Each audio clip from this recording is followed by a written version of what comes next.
Quando o ser humano ficar extremamente dependente da tecnologia, mas a real é que a gente já é. Já é, pô.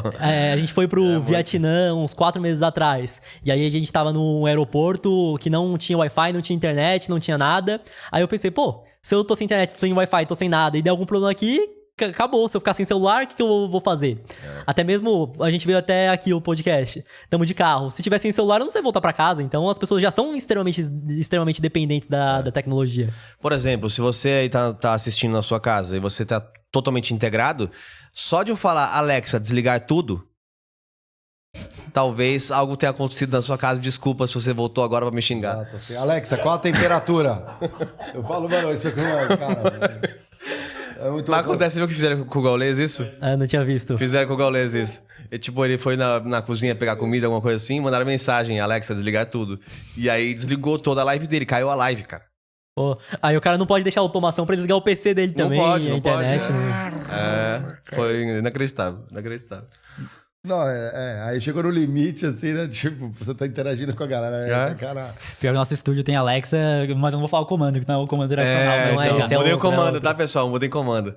É verdade, dá pra mudar. E pior que eu sempre esqueço o comando. Quando eu chego, pra acender todas as luzes de uma vez só do nosso escritório, é Alexa, hora de gravar. Só que toda vez eu falo, Alexa, vou gravar, ela fala, não tem nada que... Não tem nenhuma automação pra gravar. Então eu sou uma anta, porque toda vez eu penso, qual que é o comando certo? E aí eu sempre falo o comando errado.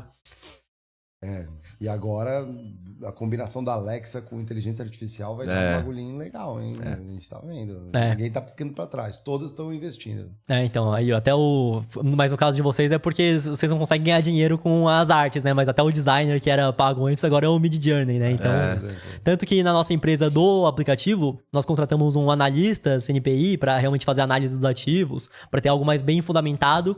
E aí ele demorava cerca de 2 horas só pra pegar o balanço trimestral, anual da empresa e colocar todos os dados na planilha para ele começar a analisar a empresa, para começar a calcular preço justo, calcular tudo. E aí o nosso outro sócio da empresa, que é muito mais integrado com inteligência artificial que eu e o Matheus, por exemplo, falou, calma aí, vamos ver uma forma de você não gastar essas 2 horas só para colocar os dados do relatório na tua planilha e conseguir economizar esse tempo. E aí acho que foram uns 15 minutos que ele tentou dar os inputs, aí deu errado, não dava o valor certo. Depois de uns 15 minutos ele conseguiu fazer o prompt certo e o cara tá economizando agora 2 horas para realmente calcular o básico que a inteligência artificial pode fazer, que é exato, antes de começar a análise. A gente tem, por exemplo, já tecnologia que a gente não usa ainda, mas tecnologia para pegar um corte do YouTube e transformar numa matéria de portal. Mas é aquilo, aonde isso vai chegar? Em que momento que, assim como a gente tomou cuidado para não entrar na Web3 com os 2 pés também, pô, será que se eu fizer isso não vai justamente perder o motivo de ter um portal, de ter uma notícia? Né? Porque, pô, já vejo o corte. Então, assim, acho que vários movimentos vão acontecer ainda pra gente entender onde isso vai parar, né? Acho que o principal que vai acontecer é que o humano bem qualificado, que sabe utilizar a inteligência artificial, vai conseguir se destacar muito mais. Com certeza. E a real é que a demanda por pessoas mesmo vai diminuir. Com certeza. E agora, o que vai acontecer com as pessoas que não se especializaram e não têm mais função é complicado também. Eu vou deixar até uma lição de casa aí pra quem quiser fazer um teste com algum amigo, faça com onde quiser. Pega alguma maneira que você vai encontrar, como transcrever, por exemplo, faz uma reunião de 10 minutos com seu irmão ou com alguém. E aí coloca no chat GPT, por exemplo, a transcrição do que foi essa reunião, as pessoas que elas falaram, e pede pra ela te dar... tem alguma coisa que eu deveria me preocupar nessa reunião? Ele te traz, olha, você não ficou muito claro aonde está a base contratual, você não deixou muito claro quando isso começa, a data... É um assistente. É muito bom, inclusive. Né? Sim. Então, não tem como não usar. O ponto vai ser como que a gente encontra o balanço para fazer uma transição de tecnologia enquanto as pessoas podem ter emprego, possam ter renda, possam ter outras coisas, né? Porque Vocês que estão mais no mundo corporativo e conversam com mais pessoas, como que as empresas estão lidando com isso? Empresas pequenas ou grandes? Bom, muitas assustadas, porque a maioria, a realidade, ninguém conhece. Isso ainda é fica um pouco distante do mundo corporativo tradicional. Talvez a área de TI, talvez algumas áreas específicas já sabem.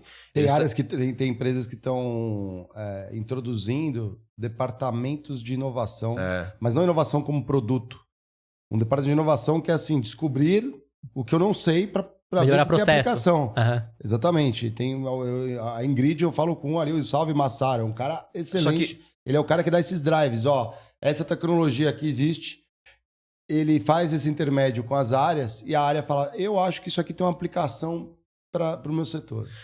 Só que assim, muita gente tá olhando ainda para o modelo de varejo. O que eu chamo de modelo de varejo? É, por exemplo, o copiloto do Excel. Uhum. Então, coisas que eu já utilizo, que foram melhorados com inteligência artificial e que agora eu tô continuando usando, mas com uma inteligência artificial. Então, são escalas que você vai subindo.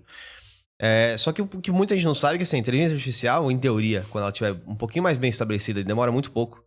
Só ver a evolução do Midjourney nos últimos anos. Exato, Se eu não me engano, é a cada 3,9 meses. Talvez isso já tenha diminuído, porque eu vi alguns meses atrás. Uma inteligência artificial consegue dobrar do banco de dados a capacidade. Então, imagina, 3,9 meses. Enquanto nos processadores era mais de um ano, né? Acho que era 1 ponto alguma coisa. Então, e aí o que muito se fala é que a inteligência artificial ela vai servir para customizar 100% de muita coisa que a gente tem de perspectivas. Por exemplo, imagina que você vai ter uma curadoria como indicador financeiro. Concorda? Uhum. Só que imagina que eu tenho, com base na minha carteira, enquanto eu durmo, uma AI fica rodando para ver as notícias, tudo que aconteceu. Quando eu acordo, ele me manda só notícias que impactam a minha carteira. Então, se eu tenho, por exemplo, o Ticket for Fun, ele me mostra o mundo da música, o mundo de shows, etc. Se eu tenho uma seguradora, ele mostra só coisa de seguradora. Então, vai chegar a esse nível. Uhum. Porque assim... Ninguém quer, você não quer saber sobre Ticket for Fun, que você não investe, não tá na sua carteira, não tá no seu crivo, você nem quer saber disso. E quem pode fazer isso customizado para cada pessoa? Só uma inteligência. Sim. Não tem como você customizar. Né? O que você faz ali em geral é captar ideias de pessoas meio que estão com a mesma dor, mas depois para agir no dia a dia vai ter que ser um para um. Então, cara, eu acho que não tem mais volta, não. Eu acho que a volta não existe e o problema é o momento que a inteligência artificial vira melhor que qualquer humano, que é só uma questão de tempo disso acontecer. Então, a partir do momento que uma inteligência artificial é melhor que qualquer humano, pode fazer tudo, e aí, o que vai acontecer, né? Até eu tinha visto que pra analisar, acho que era algum exame pra ver se tinha câncer. Aí, mesmo que seja um médico de 40 anos, ele vai ter uma bagagem de vários exames iguais que ele já viu pra identificar um padrão e falar, não, geralmente quando tem isso aqui é câncer ou não é.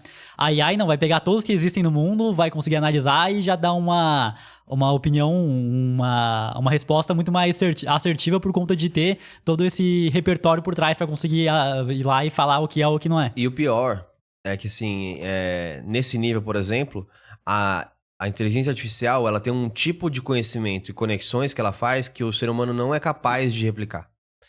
Então, o que fizeram nesse caso aí do câncer, por exemplo, o que eles viram é que, às vezes, é óbvio, ele faz uma relação de imagens. Então, um médico muito bem treinado, se ele pegasse várias imagens dessas, ele ia ver e conseguir falar assim, a AI acha que isso aqui é um caso de câncer por causa dessa imagem, então ele está identificando isso aqui. O que eles descobriram é que tem casos que a conclusão que a AI chega não é num modo linear de pensamento como o ser humano tem. Então é tipo assim, então a gente nem sabe por qual motivo que ele falou. Uhum. Tá certo, porque quando checou, de fato a pessoa tinha um problema. Mas ninguém sabe como que foi identificado. Realmente é absurdo. Mas ela deveria dar o caminho de raciocínio que ela chegou. Não necessariamente, ela pode falar assim, identifiquei pelas fotos, é aquilo. Você vai chegar na base circular, entendeu? Identifiquei pelo padrão estabelecido entre a causalidade das pessoas com mais de 50 anos e o componente regional. É que a inteligência artificial consegue analisar muito mais dados muito mais rápido que o ser humano. Muito mais, tem por como. Isso. Então é difícil. Então, às vezes eu não tô a fim de ver um vídeo no YouTube de finanças, mas é um conteúdo que eu quero ver como que o cara apresentou. Eu pego o YouTube, coloco nos 3 pontinhos e vai baixar a retenção dos canais agora.